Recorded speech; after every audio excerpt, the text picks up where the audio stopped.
جہاں جہاں ہے خلق رب، جہاں جہاں ہے خلق رب، ہے ان میں جو مدد طلب، سبھی کا آسرا حسین ہے، میرا حسین ہے، سبھی کا آسرا حسین ہے۔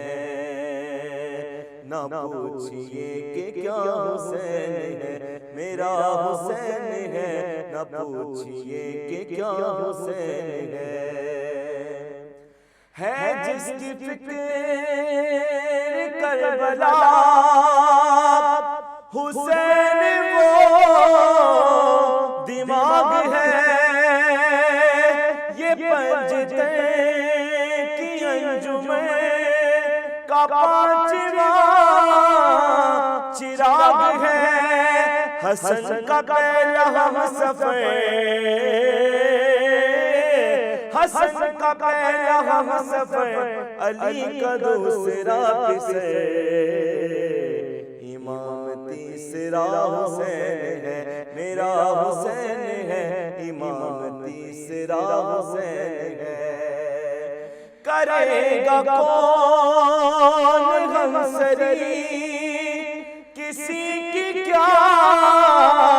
مجال ہے، حسین ہے لحاظ سے جہاں میں بے مثال ہے، یہ ہو چکا ہے فیصلہ، یہ ہو چکا ہے فیصلہ، نہ کوئی دوسرا خدا، نہ کوئی دوسرا حسین ہے، میرا حسین ہے، نہ کوئی دوسرا حسین ہے۔ جزاک اللہ۔ بسم اللہ الرحمن الرحیم۔ حق نیوز کی اسپیشل ٹرانسمیشن میں میں ہوں آپ کا میزبان عاشر تنویر۔ اسوہ حسینی کیا ہے، آج اس پر تفصیلی گفتگو ہوگی اور واقعہ کربلا کے محرکات و اسباق پر بھی بات چیت کی جائے گی۔ میرے ساتھ اسٹوڈیو میں موجود ہیں جناب حضرت علامہ دانیال جیلانی صاحب، اور اس کے ساتھ ہی ہمارے ساتھ جناب شیخ جنید زاہد احمد نقشبندی صاحب بھی موجود ہیں۔ آپ ڈیفرنٹ ٹی وی چینلز میں ان کو سنتے ہوں گے اور ان کے نعتیہ کلام سے اپنی روح کو تازہ کرتے ہوں گے۔ گفتگو کا آغاز کرتے ہیں۔ السلام علیکم دانیال صاحب۔ وعلیکم السلام ورحمۃ اللہ وبرکاتہ۔ بہت شکریہ جناب، آپ نے وقت دیا اپنے مصروف شیڈول میں سے۔ مجھے سب سے پہلے بتائیے گا اسوہ حسینی کا جو فلسفہ ہے وہ کیا ہے؟ بسم اللہ الرحمن الرحیم، نحمدہ ونصلی علی رسولہ الکریم، اللہم صلی علی محمد وعلی آل محمد وبارک وسلم۔ سب سے پہلے تو آپ کا بھی شکریہ بہت عاشر بھائی کہ آپ نے اس قابل سمجھا اپنے پروگرام میں دعوت دی ہمیں کہ ہم اس حوالے سے کوئی گفتگو کر سکیں، کچھ چیزیں شیئر کر سکیں جس سے ہماری بھی اصلاح ہو اور دیکھنے والوں کی بھی اصلاح ہو۔ اسوہ حسینی کا جو فلسفہ ہے اس کے مطابق آج کے دور میں ایک عام آدمی، کلمہ گو انسان جو آپ صلی اللہ علیہ وسلم کا امتی ہے، تو اس کے تناظر میں وہ کون سے ایسے وہ گوشے ہیں حضرت حسین رضی اللہ تعالی عنہ کی مبارک زندگی کے کہ وہ ان کو فالو کرے، ان کی اتباع کرے، ان کی پیروی کرے اور وہ اپنی زندگی کو کامیاب بنا سکے، دنیا کے اعتبار سے بھی اور آخرت کے اعتبار سے بھی، بہتر مسلمان، جی بالکل، اپنا ایک بہترین مسلمان بن سکے نا، جس سے معاشرے کو بھی فائدہ ہو۔ اور چونکہ مسلمان کا تعلق صرف دنیا کے ساتھ تو ہے نہیں ہے، ہمارا تو عقیدہ ہے کہ آخرت میں ہم نے جانا ہے، وہاں حساب کتاب ہے، جنت جہنم ہے۔ تو اس تناظر میں یہ ہے کہ بہت سارے ایسے وہ حضرت حسین رضی اللہ تعالیٰ عنہ کی زندگی کے پہلو ہیں کہ جن کو اگر ایک عام مسلمان ان کی اتباع کرتا ہے تو اس کو دنیا اور آخرت میں بہت زیادہ جو ہے وہ کامیابیاں وہ سمیٹ سکتا ہے۔ تو سب سے پہلے چونکہ ہم مسلمان ہیں اور ایک مسلمان کا تعلق اپنے رب کے ساتھ بہت مضبوط ہونا چاہیے، تو حضرت حسین رضی اللہ تعالی عنہ جو امام عالی مقام ہیں، نواسہ رسول ہیں، اور حضرت علی رضی اللہ تعالی عنہ شیر خدا جو ہیں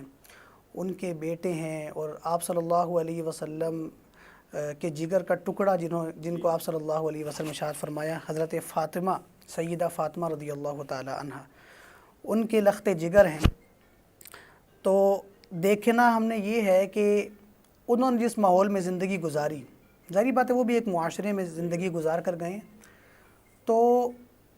ان کا اللہ تعالیٰ کے ساتھ کیسا تعلق تھا، کیونکہ ایک مسلمان کے لیے میں نے کہا نا کہ سب سے زیادہ ضروری کیا ہے کہ اس کا اپنے رب کے ساتھ کیا معاملہ ہے، ٹھیک ہے۔ اللہ کے ساتھ جب ایک مسلمان کا کنیکشن رابطہ بہترین ہوگا تو وہ عام معاشرے میں بھی اپنے ساتھ رہنے والے اٹھنے بیٹھنے والے انسانوں کے ساتھ اس کا ریلیشن، اس کا کنیکشن اچھا ہوگا۔ کیونکہ آپ نے دیکھا ہوگا کہ جو انسان اللہ تعالیٰ کی ساتھ جس کا تعلق نہیں ہوتا تو اس کا پھر اللہ کی مخلوق کے ساتھ بھی تعلق بڑا خراب سا ہوتا ہے۔ تو اللہ تعالیٰ کے ساتھ تعلق قائم کرنے کے لیے سب سے پہلے بنیادی ضرورت یہ ہے کہ انسان کا مزاج ہو اللہ تعالیٰ کی عبادت کرنے کا۔ قرآن مجید میں اللہ تعالیٰ نے ارشاد فرمایا نا، سورۃ الذاریات ہے 27واں سپارہ ہے، وَمَا خَلَقْتُ الْجِنَّ وَالْإِنسَ إِلَّا لِيَعْبُدُونَ، کہ اللہ نے فرمایا کہ میں نے انسانیت کو اور جنات کو میں نے پیدا کیا ہے، انسانوں کو، کیوں؟ إِلَّا لِيَعْبُدُونَ، تاکہ وہ اللہ تعالیٰ کی عبادت کریں۔ تو حضرت حسین رضی اللہ تعالی عنہ کی زندگی کو دیکھا جائے تو کثرت عبادات ماشاءاللہ ان کی زندگی میں بہت زیادہ ملتی ہیں، کہ آپ کے بارے میں آتا ہے یہ دو بھائی تھے، حضرت حسن اور حضرت حسین، اور اللہ تعالیٰ نے ایسا جوڑ رکھا ہے دونوں بھائیوں میں کہ اگر آپ حضرت حسین کا تذکرہ کریں گے تو حضرت حسن کا تذکرہ کہیں ملے گا، کہیں حضرت حسن کا تذکرہ کریں گے تو حضرت حسین کا تذکرہ ملے گا۔ اس لیے کتابوں کا مطالعہ کریں نا تو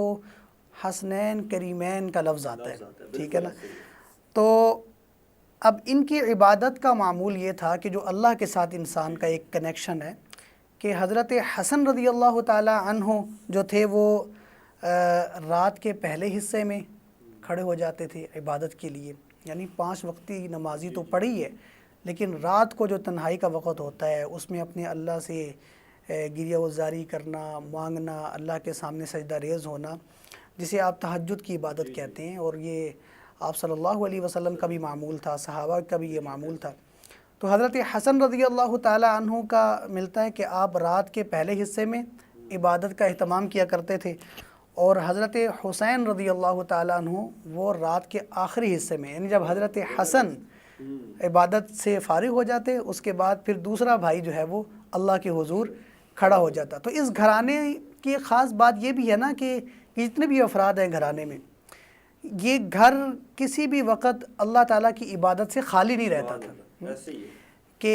حضرت حسن، حسین، حضرت علی رضی اللہ تعالی عنہ، اور اسی طرح جو ہے حضرت فاطمہ رضی اللہ تعالی عنہ، تو رات کی عبادت کا ان کا یہ اہتمام تھا۔ اسی طرح حضرت حسین رضی اللہ تعالی عنہ کے بارے میں آتا ہے کہ آپ نے 25 حج کیے، 25 حج کیے آپ نے، اور جن میں اکثر جو ہے وہ پیدل حج تھے۔ تو اس دور میں آپ کو پتہ ہے کہ پیدل سفر ہوا کرتے تھے، اور ظاہری بات ہے ایک انسان محلے کی مسجد کی طرف جائے تو حدیث کا مفہوم ہے کہ ایک قدم جب وہ اٹھاتا ہے تو اس کا ایک گناہ معاف ہوتا ہے، ایک اس کا درجہ بلند ہوتا ہے، تو اس طرح کی حدیث کا مفہوم ہے۔ تو جب مسجد حرام بیت اللہ کی طرف جو انسان پیدل قدم اٹھائے گا تو اس کو اللہ حج کی نیت سے جائے گا تو اللہ تعالیٰ اس کو کتنے اجر و ثواب سے نوازیں گے۔ تو آپ کی جو ہے نا یہ عبادات کا اللہ تعالیٰ کے ساتھ یہ آپ کا ایک تعلق تھا۔ تو اسی طرح یہ بھی آتا ہے کہ حضرت حسین رضی اللہ تعالیٰ عنہ رات کو جب بھی بستر پر تشریف لے کر جاتے تو سورۃ الکہف کی تلاوت فرماتے تھے۔ تو اس سے یہ ملتا ہے کہ آپ قرآن کی تلاوت کے بھی بڑے شوقین تھے، عادی تھے اور پابند تھے، کیونکہ آپ صلی اللہ علیہ وسلم کے گھرانے میں جس بچے کی پرورش ہوئی ہو تو عبادات کا معمول اور عبادات کا شوق اور لذت اس کے اندر کس قدر پائی جاتی ہوگی، یہ سوچنا ہمارے لیے، تصور کرنا بعید ہے۔ لیکن بہرحال چونکہ ان کی یہ زندگی ہے تو آج ہم دیکھ لیں کہ ہماری 5 وقت کی نماز بھی جو ہے وہ صحیح طرح سے ادا نہیں ہوتی، اور ہم دعوے کرتے ہیں کہ ہم حضرت حسین رضی اللہ تعالیٰ عنہ کے ماننے والے ہیں، ان کا نام لیتے ہیں، تو حقیقی طور پر جو بھی حضرت حسین رضی اللہ تعالیٰ عنہ کا نام لیوا ہوگا اور ان سے محبت کا دعوے دار ہوگا، تو اس کی شخصیت میں، اس کی ذات میں عبادت کا پہلو لازمی پایا جاتا ہوگا۔ اگر وہ عبادت کا پہلو اس کے اندر نہیں پایا جاتا تو اس کا جو حضرت حسین رضی اللہ تعالیٰ عنہ کے ساتھ تعلق ہے وہ کسی طرح سے قائم نہیں ہو سکتا، مکمل نہیں ہو سکتا۔ تو اس لیے جہاں ہم حضرت حسین رضی اللہ تعالیٰ عنہ سے محبت کے دعوے دار ہیں اور ان کے تذکرے، ان کے واقعات بڑے ادب و آداب سے کرتے ہیں، تو وہاں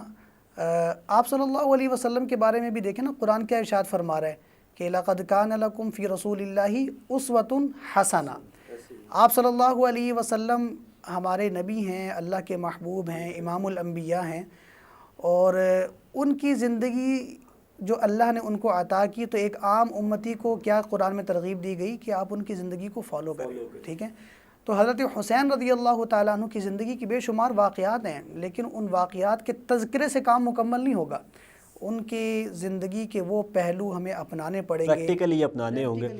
علامہ صاحب، آپ نے بہت خوبصورتی کے ساتھ اسوہ حسینی کا جو فلسفہ ہے اس کو دور حاضر کے ساتھ کمپیئر کرنے کی کوشش کی ہے۔ مجھے خود بہت خوشی ہوئی، اور انٹرسٹنگلی آپ نے جو 2-3 باتیں بتائیں، جو فگرز کوٹ کیے، وہ میرے لیے تو بہت نئے ہیں، اور جو ہمارے آج پروگرام کا ٹاپک ہے وہ بھی اسوہ حسینی سے ریلیٹڈ ہی ہے۔ محرم الحرام میں عقیدتاً حضرت امام حسین کا تذکرہ بہت بڑھ جاتا ہے، اور ہمارے معاشرے میں ہم دیکھتے ہیں کہ آپ کہہ لیں کہ ان کو نذرانہ عقیدت پیش کرنے کے طرح طرح کے طریقے اپنائے جاتے ہیں۔ وہ سب طریقے اپنی جگہ درست، لیکن میں چاہوں گا کہ آپ حضرت امام حسین کی جو بچپن کی زندگی ہے، جو جس طرح انہوں نے بچپن گزارا، اور جو آپ نے ذکر کیا کہ نبی کے گھرانے میں جن کی پرورش ہوئی، اس پرورش کے کچھ پہلو اگر آج ہم سے آپ شیئر کریں۔ بالکل، آپ رضی اللہ تعالی عنہ کا ایک بڑا خوبصورت بچپن ملتا ہے کہ اگر اس بچپن کو اگر آج ہم اپنے بچوں کے اندر منتقل کر دیں تو وہ چیزیں تو نہیں ہیں، کیونکہ وہ تو نواسے رسول ہیں، ان کا تو مقام، لیکن ان پہلوؤں کو کسی حد تک تو یقیناً ہمارے بچوں کی تربیت ایک ایسے ماحول میں ہوگی کہ بڑے ہو کر وہ بھی کوئی اس مقام پر پہنچ سکیں گے کہ جہاں وہ اپنی دنیا کے ساتھ ساتھ اپنے دین کی بھی حفاظت کر سکیں۔ تو بچپن کو اگر ہم جو ہے نا وہ ذکر کریں تو حضرت حسن چونکہ بڑے بھائی ہیں اور حضرت حسین رضی اللہ تعالیٰ عنہ چھوٹے بھائی ہیں، تو آپ صلی اللہ علیہ وسلم کا جو وصال ہے وہ 10 ہجری میں ہوا ہے، تو اس وقت ان بچوں کی عمریں جو ہیں وہ اتنی زیادہ نہیں تھی، یہی کوئی 3 ہجری میں حضرت حسن رضی اللہ تعالیٰ عنہ غالباً ان کی پیدائش ہوئی ہے، تو مطلب آپ لگا لیں ایک نارملی 6-7 سال کی جو ہے نا وہ عمر بنتی ہے۔ آپ رضی اللہ تعالیٰ عنہما جو دونوں بھائی ہیں،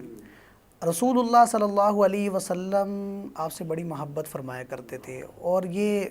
فطری بات ہے، نیچرل ہے ایک نا کہ نانا کو اپنے نواسوں سے، دادا کو اپنے پوتوں سے ویسی محبت ہوتی ہے۔ اور امام الانبیاء حضرت محمد مصطفیٰ صلی اللہ علیہ وسلم کہ چونکہ بیٹے اللہ تعالیٰ نے پہلے ہی ان کو اپنے پاس بلا لیا تھا، تو حضرت سیدہ فاطمہ رضی اللہ تعالیٰ عنہا سے یہ اولاد کا سلسلہ پھر چلا ہے۔ تو یہ بھی اللہ کے نبی صلی اللہ علیہ وسلم کی خصوصیت ہے کہ خاندان کا جو تسلسل ہے وہ عموماً جو ہمارے ہاں بیٹے کی طرف سے ہوتا ہے، لیکن اللہ تعالیٰ نے یہ گھرانے نبوت کو خصوصیت عطا فرمائی کہ آپ کے جو خاندان نبوت کا تسلسل چلا ہے وہ آپ کی بیٹی سے چلا ہے، تو یہ خصوصیات انبیاء میں سے نا شامل ہوتا ہے۔ تو جب حضرت حسن اور حضرت حسین رضی اللہ تعالیٰ دونوں کے بارے میں آتا ہے کہ جب آپ پیدا ہوئے تو اللہ کے نبی صلی اللہ علیہ وسلم کو جب آپ کی پیدائش کی خبر ملتی ہے تو آپ صلی اللہ علیہ وسلم فوراً پہنچتے ہیں، اور پھر آپ کو پتہ ہے بچہ ہے تو بچے کے کان میں اذان دی جاتی ہے، تو حضرت حسن اور حضرت حسین ایسے 2 پیارے لوگ ہیں کہ شہزادے ہیں کہ جن کے کانوں میں رسول اللہ صلی اللہ علیہ وسلم نے اذان دی، تو جن کانوں میں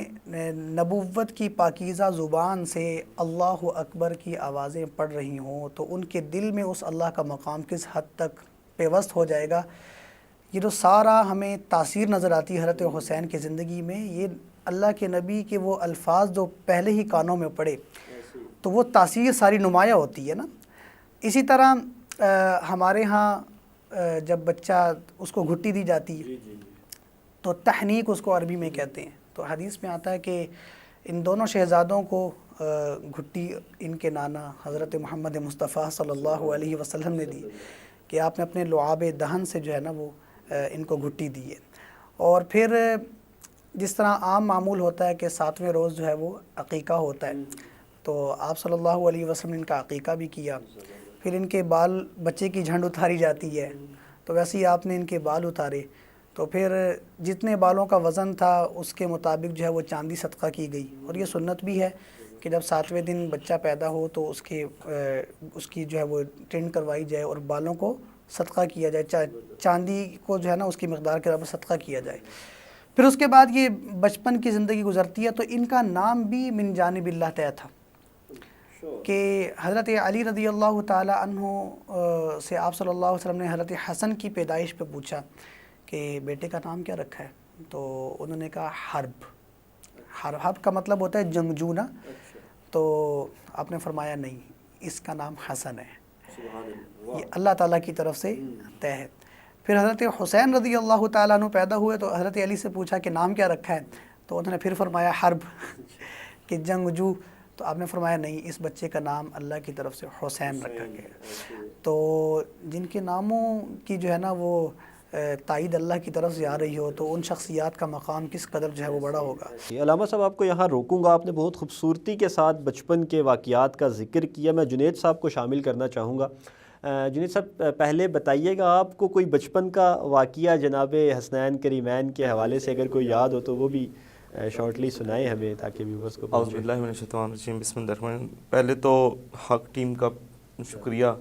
کہ ان پاک ساتوں میں محرم الحرام کی افسوس زدہ ساتوں میں مولا حسین علیہ السلام کی آپ زندگی گفتگو شامل کر رہے ہیں اپنے پروگرام میں. اللہ تعالیٰ آپ کو ڈھیر برکتیں عطا فرمائے. اچھا عاشر بھائی، حضور پاک صلی اللہ علیہ وسلم کے لخت جگر ہیں دونوں شہزادے. تو مجھے ایک ویسے تو میرے عرق میں جو بیٹھے ہوئے ہیں مولانا صاحب یہ میرے سے بہتر سمجھتے ہیں اور بہتر جانتے ہیں، لیکن مجھے ایک واقعہ چھوٹا سا یاد آتا ہے کہ حضور پاک صلی اللہ علیہ وسلم نماز پڑھ رہے تھے اور آپ سجدے میں گئے تو مولا حسین جو ہیں آپ کی پشت پر آ کر بیٹھ گئے. تو اس وقت غالباً حضور پاک صلی اللہ علیہ وسلم کو وحی نازل ہوئی کہ آپ جو ہے سجدہ طویل کریے. تو یہ شان ہے مولا حسین کی. بچپن کے یہ عالم ہے کہ حضور پاک صلی اللہ علیہ وسلم آپ کی نا گردن پہ بھی بوسہ دیا کرتے تھے. جب آپ سے اس بارے میں دریافت کیا تو آپ افسردہ بھی ہوا کرتے تھے، آپ کی آنکھوں سے آنسو بھی جاری ہوتے تھے کیونکہ حضور پاک صلی اللہ علیہ وسلم کو تو علم تھا. تو بس یہ ہے. اور اس میں چھوٹا سا ایک شعر پڑھتا ہوں جو شاعر فرماتے ہیں، جو میں نے آپ کو واقعہ بتایا. خدا نے کہا حبیب سے، خدا نے کہا حبیب سے سجدہ طویل کر. خدا نے کہا حبیب سے سجدہ طویل کر. کیوں؟ کیونکہ بیٹھا ہے تیری پشت پہ بیٹا بطول کا، دامن کبھی نہ چھوڑنا آل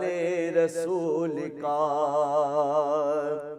اور جس کے نہیں ہے دل میں آل نبی کا پیار، جس کے نہیں ہے دل میں آل نبی کا پیار، اس کا ہے جینا مرنا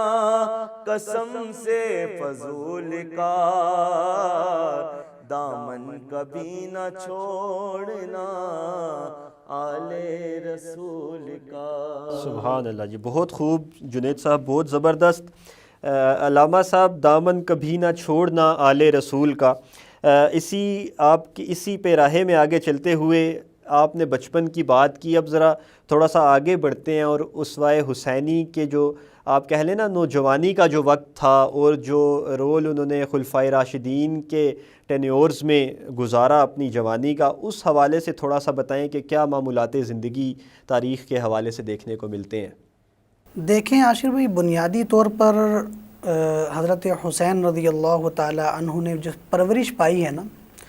وہ رسول اللہ صلی اللہ علیہ وسلم کی سرپرستی میں،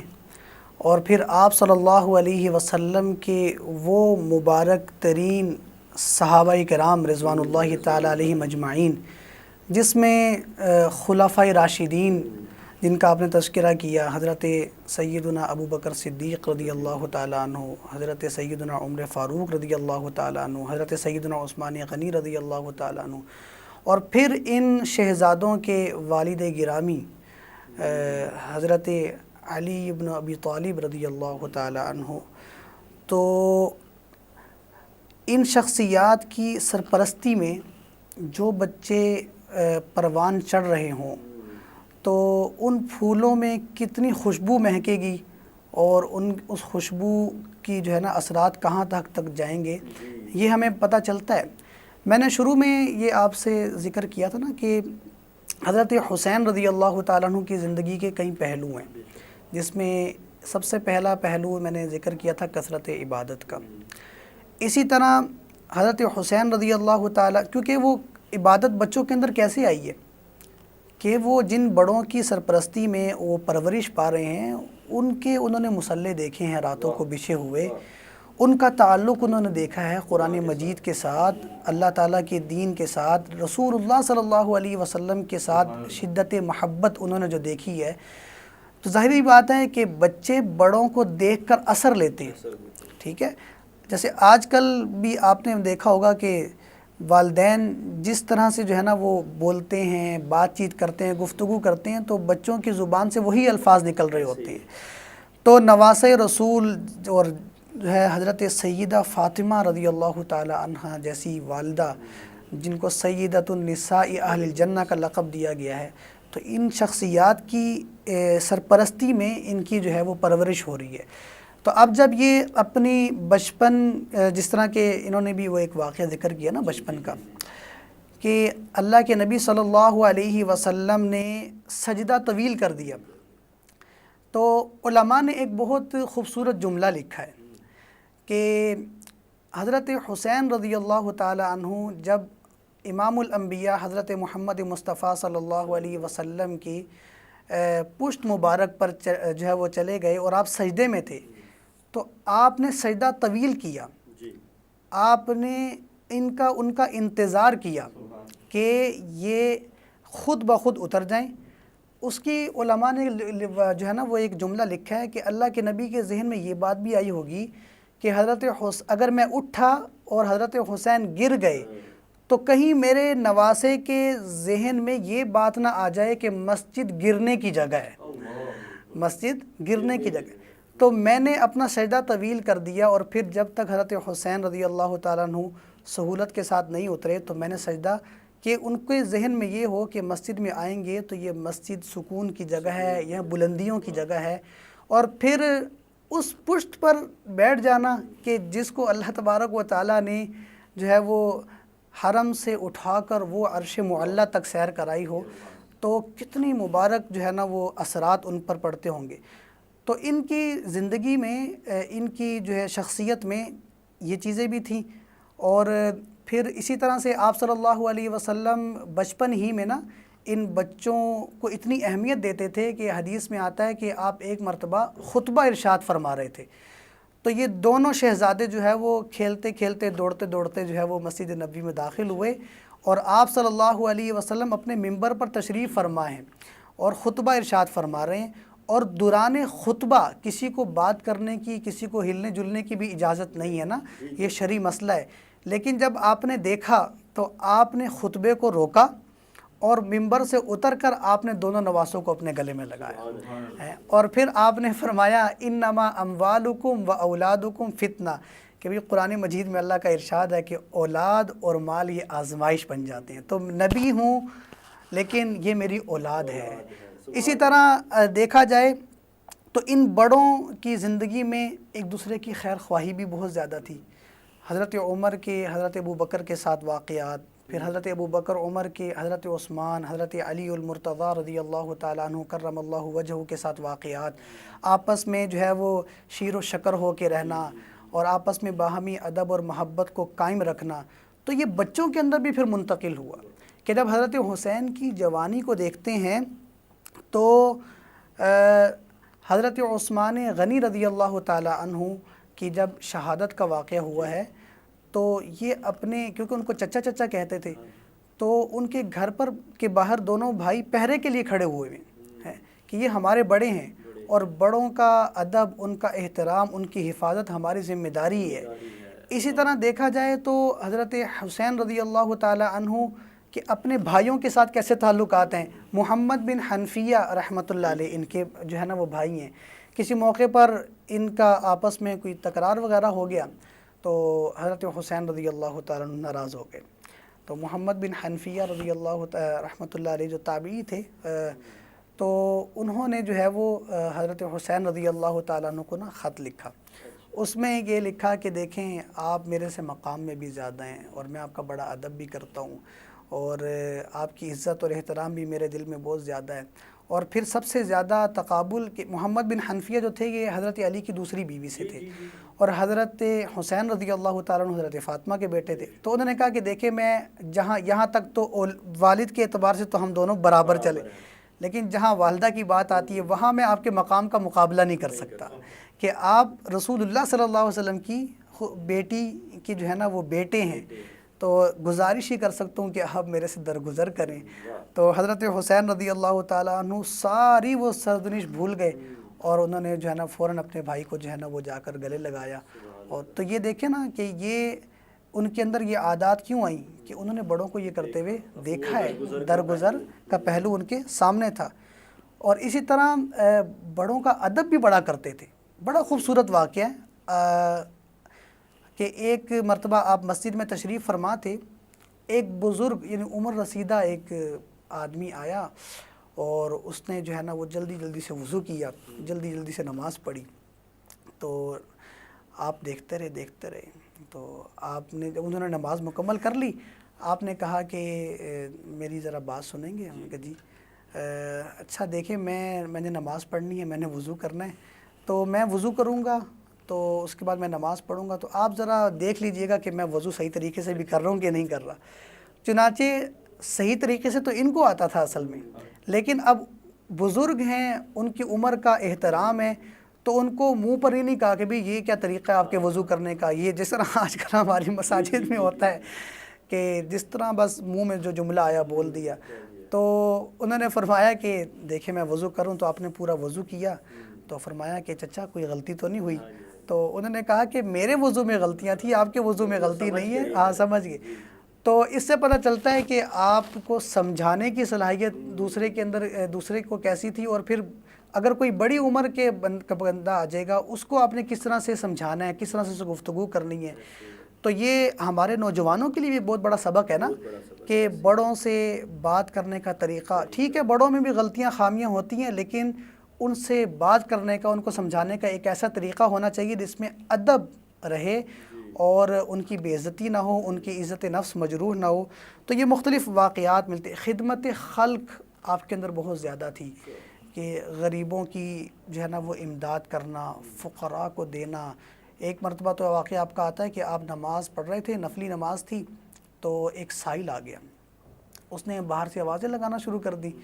تو آپ نے نماز کو مختصر کر دیا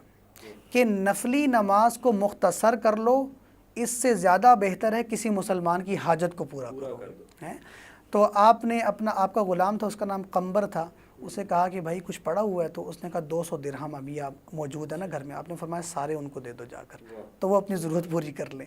تو یہ سارے وہ پہلو ہیں، خدمت خلق، عفو درگزر، اور آپس میں جو ہے نا وہ خیر خواہی کے جذبات اور باہمی محبت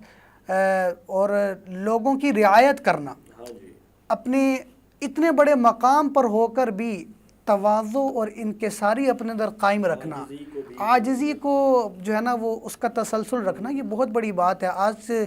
2-4 سلام دعا لوگوں کی بن جاتی ہے تو ان کا اٹھنا بیٹھنا ہی ختم ہو جاتا ہے۔ چھوٹے لوگوں کے ساتھ، اپنے عزیز و اقارب رشتہ داروں کے ساتھ وہ بیٹھنا پسند نہیں کرتے، کہتے ہیں یہ ہمارے مقابل کے نہیں ہیں۔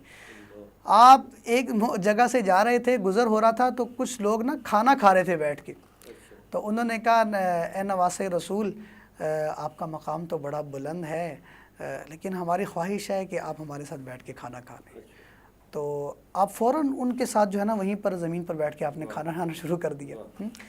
جب آپ نے کھانا کھا لیا تو اب چونکہ نواسے رسول ہیں تو انہوں نے اپنے اخلاق کا بھی مظاہرہ کرنا ہے، تو انہوں نے کہا بھئی دیکھو میں نے تمہاری دعوت قبول کی، اب تم نے میری بھی قبول کرنی ہے۔ تو انہی لوگوں کو اٹھا کر اپنے ساتھ گھر لے گئے اور پھر گھر میں ان کی ٹھیک ٹھاک دعوت کر کے ان کو جو ہے نا وہ دے دلا کے رخصت کیا۔ تو یہ وہ اسوہ حسینی کے وہ پہلو ہیں جو آج اگر زندگی میں ہم ان کو فالو کریں، ان کی اتباع کریں، پیروی کریں تو ایک بہت خوبصورت معاشرہ قائم ہو سکتا ہے۔ بے شک ایسا ہی ہے۔ علامہ صاحب، اتنی باتیں ہم نے کر لیں، اتنی قداور شخصیت، اتنے بہترین اور بے مثال پہلو ان کی زندگی کے آپ نے ہمیں بتائے۔ اب تھوڑا سا آگے چلتے ہیں، کیونکہ محرم الحرام کے دن ہیں، ہر انسان، ہر مسلمان کی کوشش ہوتی ہے کہ ان محرکات کو جاننے کی کوشش کرے کہ جس وجہ سے یہ واقعہ، افسوسناک واقعہ جو تھا وہ پیش آیا۔ تو آپ کیا سمجھتے ہیں کہ کیا اسباب تھے اور کیا محرکات تھے جس کی بنا پر یہ واقعہ پیش آیا؟ کیونکہ حقیقی طور پر سامنے تو ہمیں حضرت امام حسین ایک بہت مطلب آپ کہہ لینا کہ ایک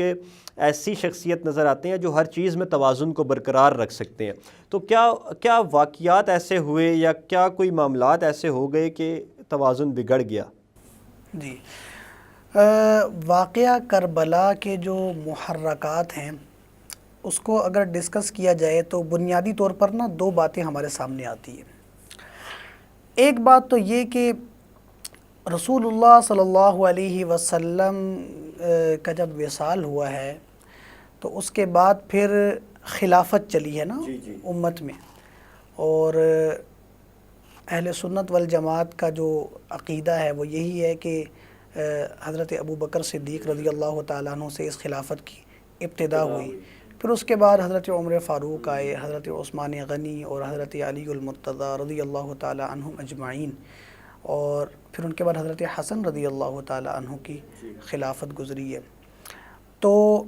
آپ صلی اللہ علیہ وسلم کے بعد مسلمانوں کی باہمی مشاورت سے آپ صلی اللہ علیہ وسلم کا خلیفہ مقرر کیا گیا۔ تو حضرت ابو بکر صدیق مقرر ہوئے باہمی مشاورت سے مسلمانوں کی، حضرت عمر فاروق باہمی مشاورت سے مقرر ہوئے، حضرت عثمان غنی باہمی مشاورت سے مقرر ہوئے، حضرت سیدنا علی بن ابی طالب رضی اللہ تعالیٰ عنہ وہ باہمی مشاورت سے، پھر اس کے بعد حضرت حسن رضی اللہ تعالیٰ عنہ باہمی مشاورت سے۔ لیکن حضرت حسن رضی اللہ تعالیٰ عنہ 6 مہینے تقریباً وہ خلافت کے منصب پر فائز رہے۔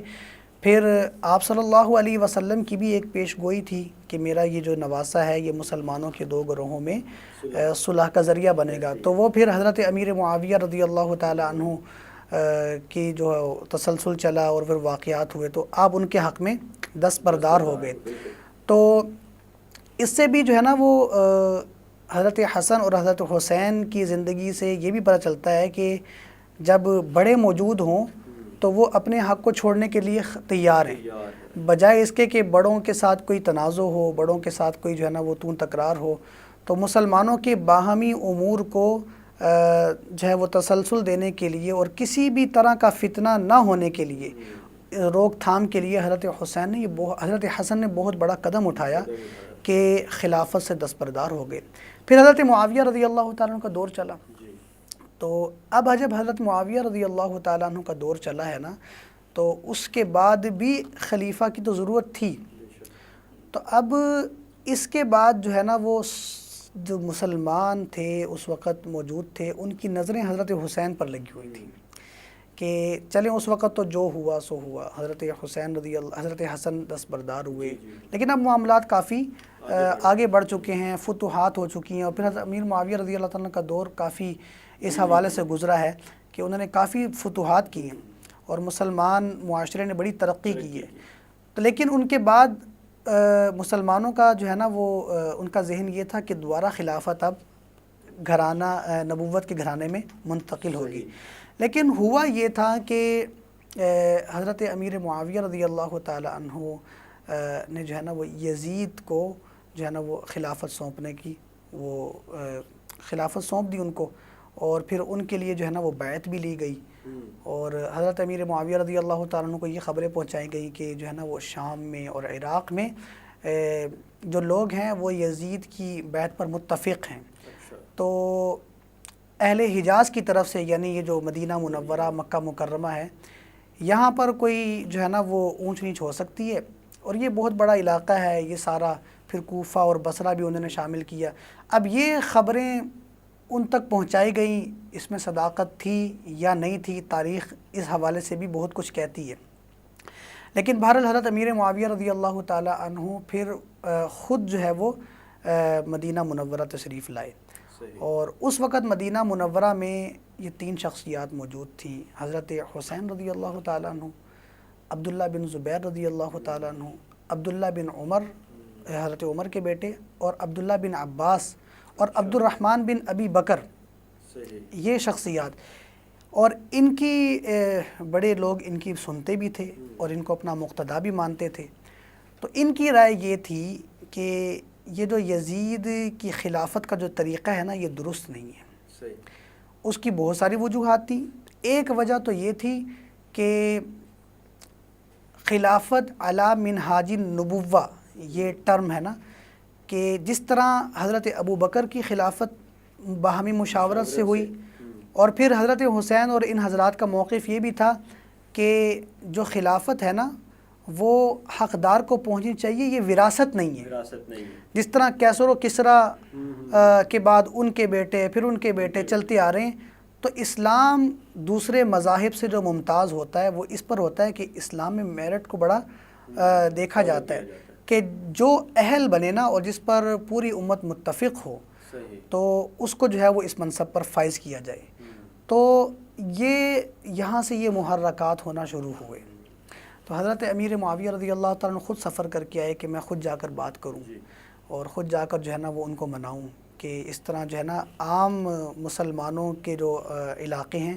اس میں تو یزید کی بیعت پر وہ متفق ہیں، تو آپ بھی متفق ہو جائیں تاکہ معاملات آگے چلتے رہیں. لیکن انہوں نے کہا کہ دیکھیں بات اتفاق کی یا غیر متفق ہونے کی نہیں، بات طریقہ کار کی ہے کہ ہم یہ چاہتے ہیں کہ آپ خود سے جو ہے نا وہ خلافت جو ہے وہ اپنے بیٹے کو سپرد نہ کریں، کیونکہ یہ وراثت نہیں ہے، یہ جو ہے نا وہ ایک سلسلہ ہے جو آپ صلی اللہ علیہ وسلم کے بعد امت میں چلا ہے. ہاں آپ کوئی باہمی ایک جو ہے نا وہ کمیٹی بنا دیں جو مشورے سے جو ہے نا اس میں نام پیش کیے جائیں، پھر وہ شورا جس کا فیصلہ کر دے وہی خلافت کا حقدار ٹھہر سکتا ہے. لیکن بہرحال امیر معاویہ رضی اللہ تعالی عنہ پھر مکہ کی طرف چلے گئے. وہاں پر عبد الرحمن بن ابی بکر موجود تھے، یہ حضرات موجود تھے، تو وہاں پر بھی بات چیت ہوئی. حضرت عائشہ صدیقہ رضی اللہ تعالیٰ عنہ کے پاس بھی امیر معاویہ رضی اللہ عنہ گئے کہ آپ ان کو سمجھائیں. تو انہوں نے کہا کہ دیکھیں کہ بات یہ ہے کہ جو بھی کچھ کرنا ہے تو اس میں ادب کو جو ہے نا وہ ہاتھ سے نہیں جانے دینا. ٹھیک ہے رائے کا اختلاف تو ہوتا ہے، لیکن یہ ہے کہ ان پر کسی قسم کی زور زبردستی نہیں کرنی. یہ بہت عظیم لوگ ہیں اور ان کی بات کو سنیں، سمجھیں اور اس کے مطابق جو ہے نا باہمی مشاورت سے چلیں. باقی یہ ہے کہ آگے حالات کس طرف جاتے ہیں ہم سارے اس کے منتظر ہیں. لیکن امیر معاویہ رضی اللہ عنہ کی وفات ہو گئی. پھر جب ان کی وفات ہوئی ہے تو اس کے بعد یزید تخت پر قائم ہوا. اب جب یزید کی خلافت جس کو جو ہے نا وہ کہتے ہیں کہ خلافت یا ملوکیت کہہ لیں اس کو، ہم حکومت کہہ لیں اس کو، خلافت تو نہ ہی کہیں کیونکہ اس کی شخصیت اس بات کی متحمل نہیں ہو سکتی نا کہ ہم اس کو خلافت کا منصب اس کو دیں. کیونکہ حضرت حسین رضی اللہ تعالیٰ عنہ کی شخصیت جب اس کی خلافت کو تسلیم نہیں کر رہی، تو ایک عام مسلمان تو بالکل اپنی زبان کو استعمال نہیں کر سکتا کہ خلافت، اس نے اپنا تسلط قائم کیا، ہم یہ کہہ سکتے ہیں۔ تو پھر اب یزید کو پتہ تھا کہ یہاں پر جو ہیں یہ جو 4 شخصیات ہیں، جس میں سر فہرست حضرت حسین، حضرت عبداللہ بن عمر، حضرت عبداللہ بن عباس اور حضرت عبداللہ بن زبیر، عبد الرحمن بن ابی بکر، یہ سارے حضرات یہ میری خلافت پر متفق نہیں ہیں۔ تو اس نے پھر وہاں سے جو ہے نا وہ پہلے تو گورنر کو چینج کیا، مدینہ طیبہ میں جو گورنر تھے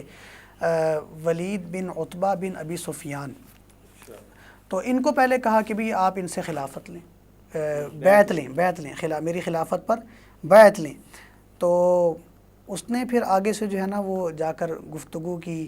اور ان کو راضی کرنے کی کوشش کی۔ انہوں نے کہا بھئی بات یہ ہے کہ ہم خلافت پر بیعت لیں نہ لیں، یہ ہمارے کچھ اشکالات ہیں، کچھ ہمارے تحفظات ہیں، پہلے ان کو دور کیا جائے۔ لیکن پھر وہ اس نیت کا بندہ تھا، اس کو پتہ تھا کہ اگر بیٹھ کر گفتگو ہوئی تو امت کا جو باہمی اتفاق ہے وہ حضرت حسین ہی پر ہوگا، تو بجائے اس کے کہ مذاکرات کی طرف جایا جائے، تو وہ جو اس کی ایک عادت تھی تسلط قائم کرنے کی، اس نے پھر اس ہتھ کنڈوں کو اپنانا شروع کیا، اور پھر یہاں سے وہ محرکات شروع ہوئے کہ جس میں واقعہ کربلا رونما ہوا ہے۔ یہاں پہ میں آپ کو روکوں گا، پروگرام کا وقت اس بات کی اجازت نہیں دیتا کہ اس گفتگو کو آگے چلائیں۔ یقیناً بہت ہی سحر انگیز گفتگو جاری تھی۔ یہاں پہ واقعہ کربلا کے محرکات تک ہم اس کو آج